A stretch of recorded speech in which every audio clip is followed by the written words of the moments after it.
بسم اللہ الرحمن الرحیم الحمد للہ رب العالمین والصلاة والسلام علی سید الانبیاء والمرسلین سیدنا و مولانا محمد وعلی آلہ واصحابہ اجمعین اما بعد باب ما جاء فی صفت خبز رسول اللہ صلی اللہ علیہ وسلم حدثنا محمد بن مثنى ومحمد بن بشار قال حدثنا محمد بن جعفر قال حدثنا شعبة عن ابی اسحاق قال سمعت عبد الرحمن بن يزيد يحدث عن الأسود بن يزيد عن عائشة رضي الله عنها أنها قالت ما شبع عال محمد صلى الله عليه وسلم من خبز الشعير يومين متتابعين حتى قبض رسول الله صلى الله عليه وسلم۔ یہ باب حضور اقدس صلی اللہ علیہ وسلم کی روٹی کے بیان میں ہے، یعنی آپ صلی اللہ علیہ وسلم کس قسم کی روٹی کھاتے تھے اس کا بیان۔ اس باب میں حضرت امام ترمذی رحمۃ اللہ علیہ نے 8 حدیثیں نقل فرمائی ہے۔ شمائل ترمذی کا درس چل رہا ہے الحمدللہ، اللہ پاک قبول فرمائے۔ اللہ ہمیں حضور کے شمائل یعنی آپ کی سنت اور آپ کی عادت مبارکہ کو سیکھنے اور اپنانے کی توفیق عطا فرمائے۔ تو حضور کریم صلی اللہ علیہ وسلم روٹی کس طرح کی کھاتے تھے، کتنی کھاتے تھے، اس کا بیان فرما رہے ہیں۔ پہلی حدیث میں حضرت عائشہ رضی اللہ عنہ فرماتی ہیں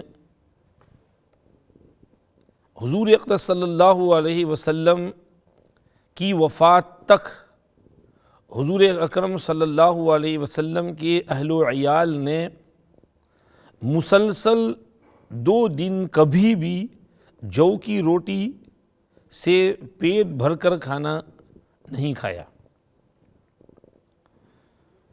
مطلب یہ ہے کہ کھجوروں سے تو اگرچہ اس کی نوبت آتی تھی کہ اس پر گزارا ہو جاتا تھا، اس سے شکم سیر ہو لیتے تھے، لیکن روٹی جو ہے اس کو مسلسل 2 دن سیر ہو کر کھانے اور پیٹ بھرنے کی نوبت نہیں آئی۔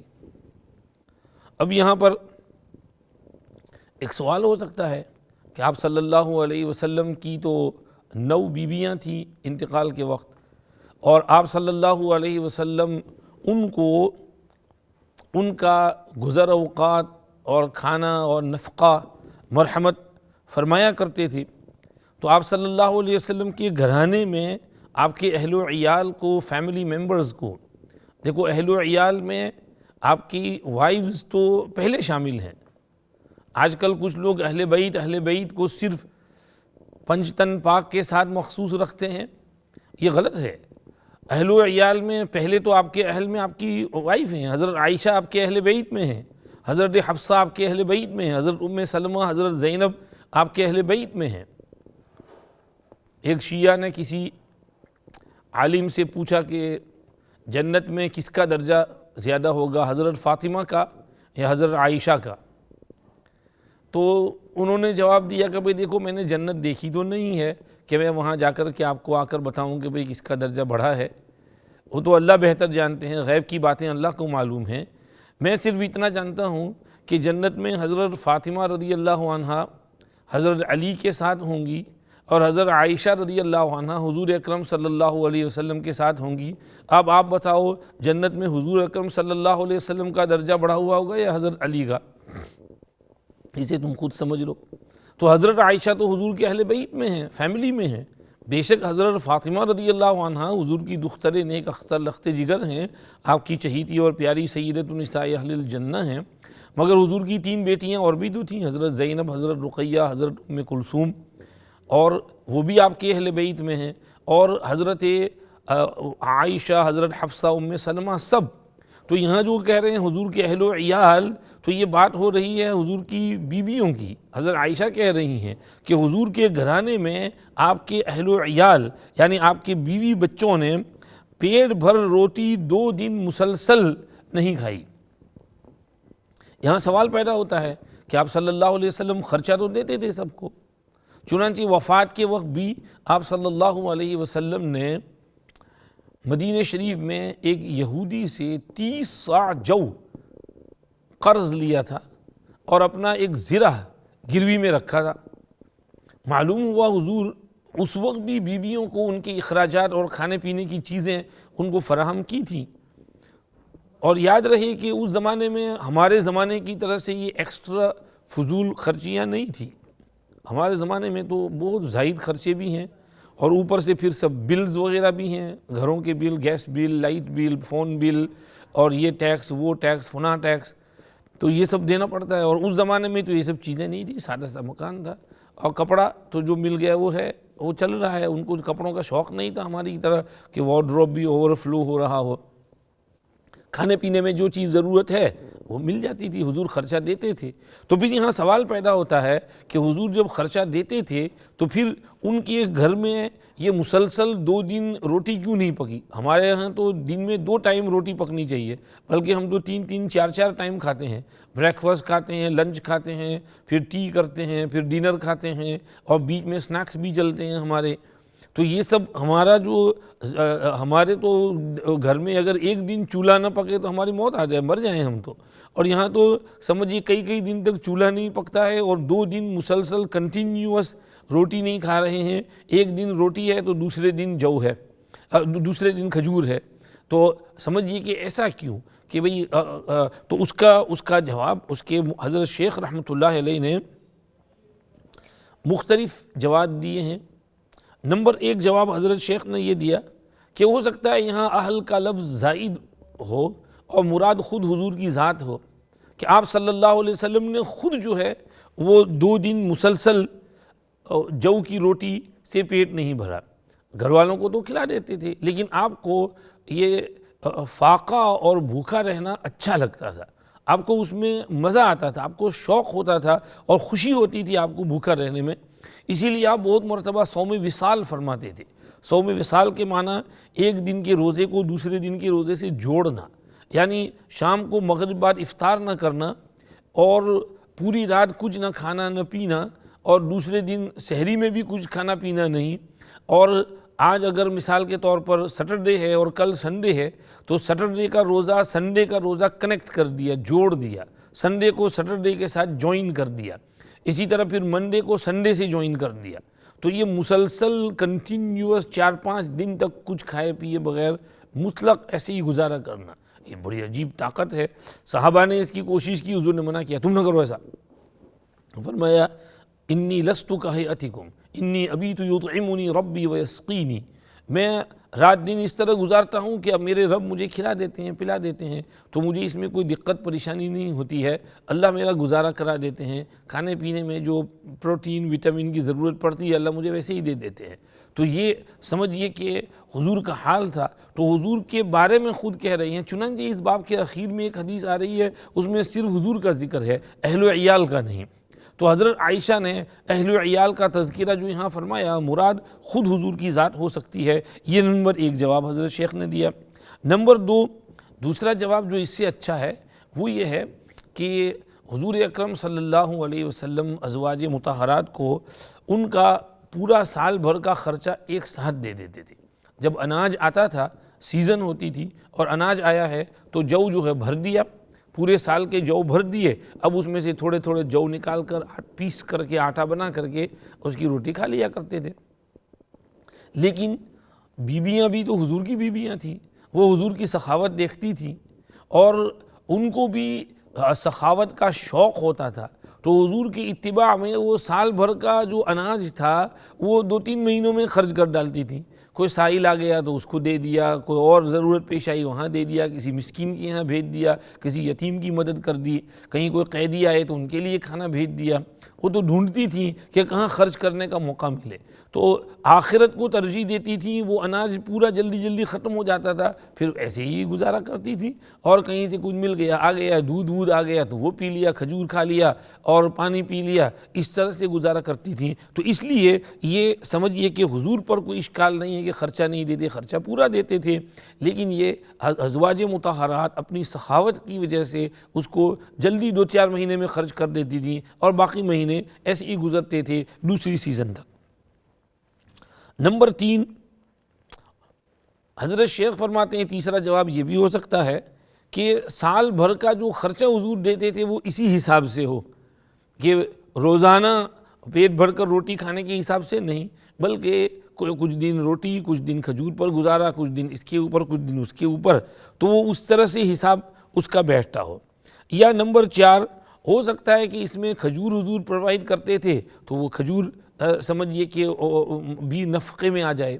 لیکن حضرت شیخ فرماتے ہیں یہ آخری 2 جواب کہیں اور میں نے دیکھے نہیں ہیں، ایسے ہی سمجھیے ہو سکتا ہے، احتمالی طور پر بیان کرتا ہوں۔ ان میں جو دوسرا جواب جو ہم نے دیا وہ زیادہ واضح ہے اور حضور کی شان نبوت اور شان رسالت کے زیادہ مناسب ہے کہ آپ خرچہ پورا دے دیتے تھے، مگر بیویاں جو ہیں سخاوت میں سب دے ڈالتی تھیں۔ آگے اس کے بعد والی حدیث بھی پڑھتے جائیے۔ نمبر 2 سملر حدیث ہے،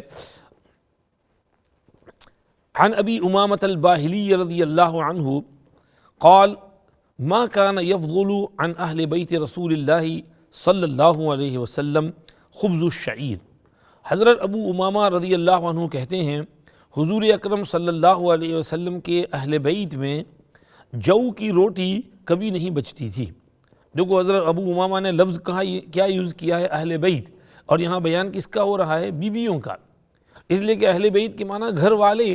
بتاؤ آپ کے گھر میں کون رہتے ہیں، آپ کی بیوی پہلے رہتی ہے، اور آپ کے بچے تو بڑے ہو جاتے ہیں تو شادی کر کے الگ رہتے ہیں، جیسے حضرت فاطمہ رضی اللہ عنہ حضرت علی سے نکاح کر کے الگ گھر میں رہتی تھی، تو حضور کے گھر میں تو حضور کی بیویاں رہتی تھیں، اس لیے وہ پہلی اہل بیت ہیں۔ تو آج کل اہل بیت کا لقب جو ہے کچھ لوگوں نے چرا لیا ہے اور مخصوص جگہ اس کو استعمال کرتے ہیں اور کہتے ہیں صرف یہ اہل بیت ہیں، حالانکہ یہ بالکل غلط ہے۔ اہل بیت براڈ لفظ ہے، اس کو نیرو مائنڈڈ بن کر کے اس کو تنگ نہیں کرنا چاہیے، اس کو وسیع رکھنا چاہیے۔ وہ حضرت فاطمہ، حضرت علی، حضرت حسن حسین، حضرت عباس اور حضور کے ہاشمی خاندان اور حضور کی تمام ازواج مطہرات اور تمام بیٹیاں، سب کو یہ شامل ہے۔ تو حضور کے گھرانے میں یعنی آپ کے گھر والوں میں جو کی روٹی کبھی نہیں بچتی تھی، یعنی جو کی روٹی پکتی تھی تو وہ سب ختم ہو جاتی تھی، وہ بچتی نہیں تھی۔ ہمارے گھر میں تو روٹی بچ جاتی ہے، کبھی 2 3 دن تک پڑی رہتی ہے، باسی بھی ہو جاتی ہے، کبھی پھینک دیتے ہیں، پرندوں کو ڈال دیتے ہیں۔ بریڈ ہمارے گھر میں بچا رہتا ہے تو اس کو پھر کہیں جا کر کے پرندوں کو کھلا دیتے ہیں، لیکن حضور کے گھر میں کبھی بھی جو کی روٹی بچتی نہیں تھی۔ کیوں نہیں بچتی تھی؟ حضرت شیخ رحمۃ اللہ علیہ فرماتے ہیں یعنی جو کی روٹی اگر کبھی پکتی تھی تو وہ مقدار میں اتنی ہوتی ہی نہیں تھی کہ بچ سکے، اس لیے کہ پیٹ بھرنے کو بھی کافی نہیں ہوتی تھی، یعنی اتنی زیادہ روٹیاں نہیں بناتے تھے جیسے ہم پورا ایک پیڑ لگا دیتے ہیں کہ اس میں پھر بچ جائیں، بلکہ جتنی ضرورت ہو اتنی ہی بناتے تھے۔ تو وہ بچے کیوں؟ ضرورت کے مطابق بنائی، اور اس میں برکت ہوتی ہے کہ آٹا جو ہوتا ہے یا راشن جو ہوتا ہے مقدار اور ناپ کے حساب سے لیا جائے اور پکایا جائے تو برکت بھی اس میں ہوتی ہے، بے حساب پکایا جائے تو پھر وہ راشن جلدی ختم ہو جاتا ہے۔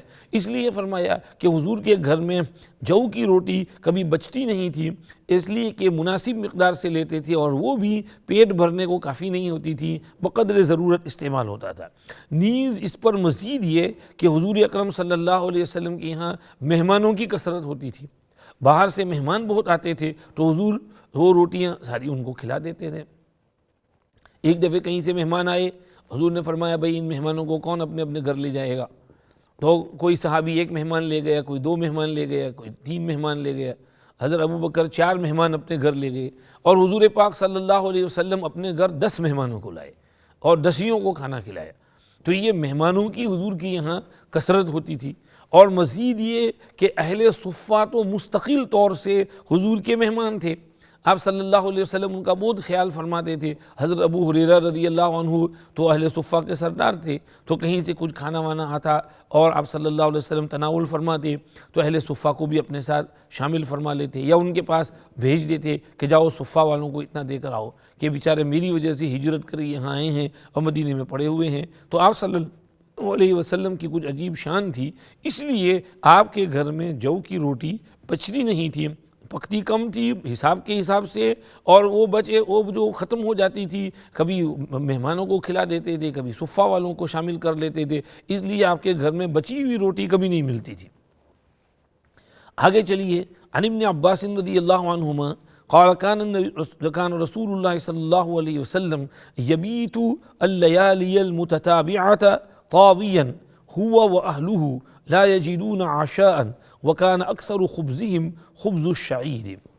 عبداللہ ابن عباس رضی اللہ عنہما فرماتے ہیں کہ حضور اقدس صلی اللہ علیہ وسلم اور آپ کے گھر والے کئی کئی رات پیدر پہ بھوکے گزار دیتے تھے کہ رات کو کھانے کے لیے کچھ موجود نہیں ہوتا تھا، اور آپ کی اکثری غذا جو کی روٹی ہوتی تھی، گو کبھی کبھی گیہوں کی روٹی بھی مل جاتی تھی۔ پہلی بات تو اس میں یہ ہے کہ آپ صلی اللہ علیہ وسلم کے گھر والے کئی کئی رات پیدر پہ بھوکے گزار دیتے تھے کہ رات کو کھانے کے لیے کچھ بھی موجود نہیں ہوتا تھا۔ طاویاً ہوا واہلہ، بھوکے گزار دینا، خود حضور بھی گھر والے بھی۔ یہاں سوال پیدا ہوتا ہے کہ صحابہ کرام میں تو بہت سے اہل ثروت تھے، تو وہ حضور کے یہاں کیوں کھانا نہیں بھیجتے تھے، حضور کو کھلاتے کیوں نہیں تھے؟ تو اس کا جواب یہ ہے کہ حضور اقدس صلی اللہ علیہ وسلم کے غایت اخفاء کی وجہ سے، یعنی چھپانے کی وجہ سے، ان کو علم ہی نہیں ہوتا تھا کہ حضور کے یہاں آج فاقہ ہے اور کھانے کو کچھ نہیں ہے۔ حضور بتاتے ہی نہیں تھے کسی کو کہ آج گھر میں کچھ نہیں ہے، اور آپ کے اہل و عیال اور آپ کی بیویاں بھی ایسی تھیں کہ کسی کے سامنے اس کا اظہار نہیں کرتی تھیں، ان کو بھی اس پر خوشی ہوتی تھی، فخر ہوتا تھا کہ ہمارے گھر میں فاقہ ہے۔ ایک بزرگ کے یہاں ایک مہمان آ گئے تو انہوں نے کہا کہ ارے بھائی آج آپ کہاں سے مہمان آ گئے، آج تو ہمارے یہاں فاقہ ہے۔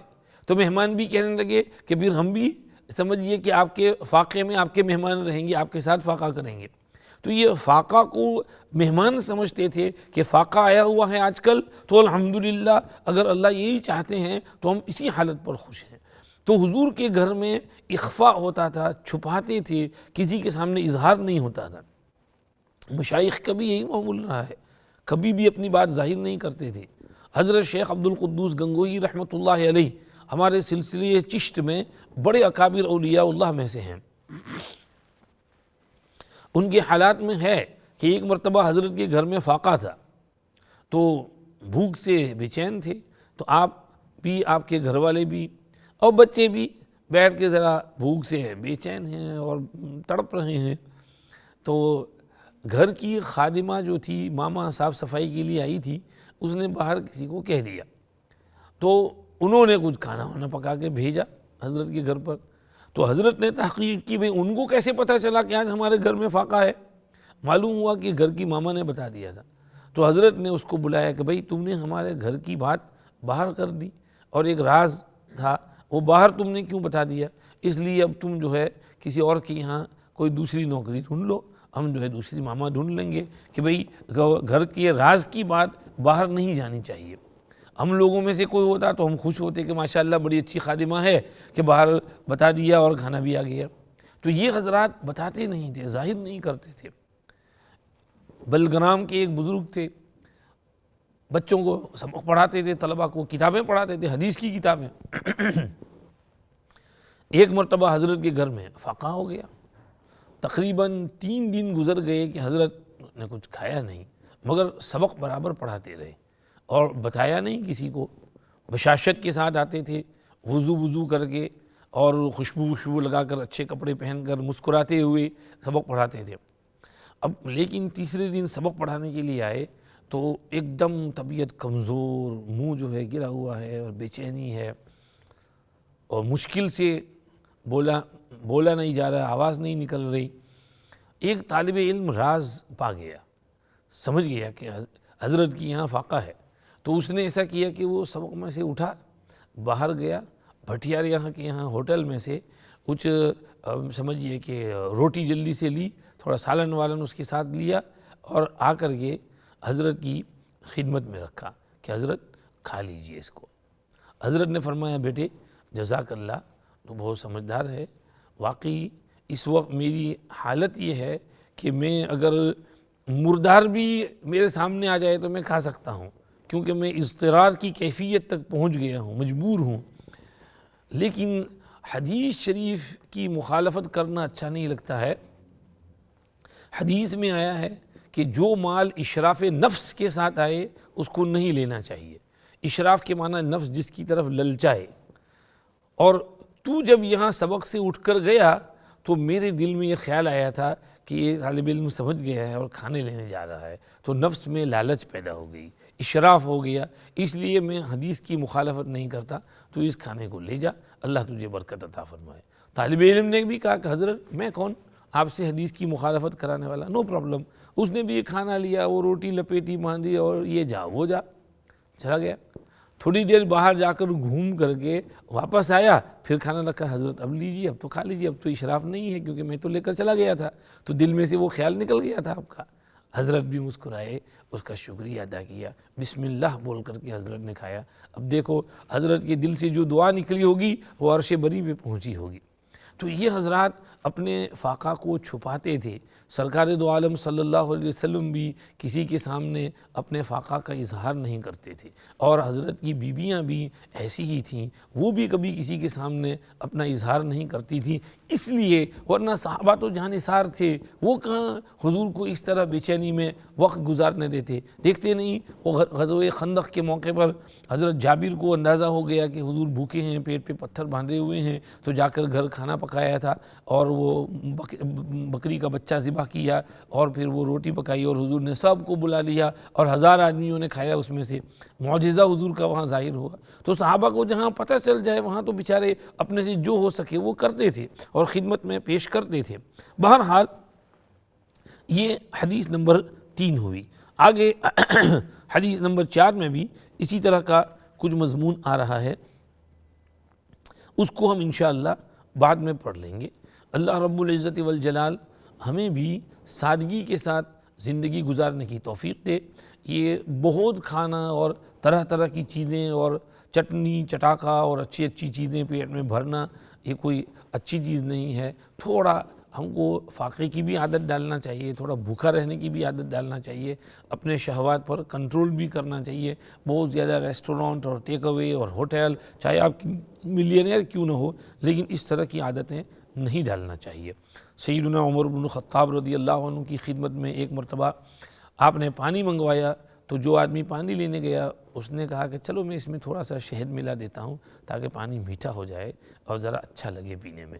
تو اس نے تھوڑا سا پانی میں شہد ڈال دیا اور وہ لایا. حضرت نے اس کو چکھا, ارے تم نے اس میں کچھ ڈالا ہے؟ کہا جی شہد ڈالا ہے. فرمایا اچھا, میں یہ تو نہیں کہتا کہ حرام ہے, پانی بھی حلال شہد بھی حلال, لیکن میں قرآن شریف میں دیکھتا ہوں کہ اللہ پاک نے کچھ لوگوں کی مذمت کی ہے اس بات پر کہ انہوں نے اپنی ساری نعمتیں دنیا میں ہی کھا لی تھیں. فرمایا اذھبتم طیباتکم فی حیاتکم الدنیا, ساری نعمتیں تم نے دنیا میں لے لی تھیں, جاؤ یہاں کچھ نہیں ملے گا, تو اس لیے تم لے جاؤ, یہ کسی اور کو پلا دو. میں نہیں پینا چاہتا اس کو, کہ اپنی نعمتیں مجھے دنیا میں نہیں چاہیے, آخرت میں ریزرو رہیں, یہ میرے لیے بہتر ہے. تو یہ اکابر کا حال تھا. حضرت نبی کریم صلی اللہ علیہ وسلم ایک دفعہ تشریف فرما ہیں اور ایک صحابی کا انتقال ہوا, تو صحابہ نے اس کی تعریف کی. تو حضور نے پوچھا کہ بھئی یہ جن کا انتقال ہوا ہے یہ موت کو کبھی یاد کرتے تھے؟ صحابہ نے کہا نہیں, ایسا ہے تو ہم نے ان کو نہیں سنا کبھی موت کو یاد کرتے ہوئے. فرمایا یہ کبھی اپنے نفس کو اچھی چیزوں سے کنٹرول میں رکھتے تھے کہ کسی چیز کھانے کو جی چاہے, پینے کو, پہننے کو, اور نفس کو کہیں گے نہیں آج نہیں کھانا ہے, ذرا کنٹرول میں کر لو اس کو, تو کبھی اپنے نفس کے اوپر اس طرح کا قابو کنٹرول رکھتے تھے؟ انہوں نے کہا نہیں ایسا تو نہیں دیکھا. تو فرمایا کہ پھر یہ اس درجے کے نہیں ہیں جیسا تم سمجھ رہے ہو, اور اس درجے کو نہیں پہنچ پائیں گے کہ جو تم لوگ پہنچو گے جو ان کاموں کو کریں. یعنی موت کو یاد رکھیں اور اپنے نفس کو کے اوپر ریسٹرکشن ڈالیں اور اس پر کنٹرول رکھیں, ان کا جو درجہ ہوگا وہ نہیں ہوگا. مالک بن دینار رحمۃ اللہ علیہ نے ایک دفعہ کسی بات پر اپنے نفس کو کہہ دیا کہ تو نے یہ لالچ کیوں کی گوشت کی, اب میں تجھے گوشت نہیں کھلاؤں گا. چنانچہ انہوں نے اپنے اوپر گوشت بند کر لیا اور تقریباً 30 سال تک گوشت نہیں کھایا. پھر جو ہے ان کے سامنے ایک دفعہ کچھ کباب شباب کچھ آئے, انہوں نے نفس سے کہا کہ دیکھ تو نے ایک چیز اللہ کے لیے اپنے اوپر حرام کر لی تھی, اب صبر کرنی, آخرت کے کباب کھا لے لانی جنت کے, ابھی چھوڑ اس کو. نہیں کھایا. یہ کوئی حرام ورام کا تعلق نہیں, یہ اپنے نفس کو کنٹرول کرنے کا ایک سمجھیے ہیلا تھا, ترتیب تھی. حضرات نے محنت کی تھی اپنے نفس پر, تو اللہ ہمیں بھی اپنے نفس پر تھوڑے محنت کر کے اس کو کنٹرول کرنے کی توفیق نصیب فرمائے. جزاکم اللہ. وآخر دعوانا ان الحمد للہ رب العالمین.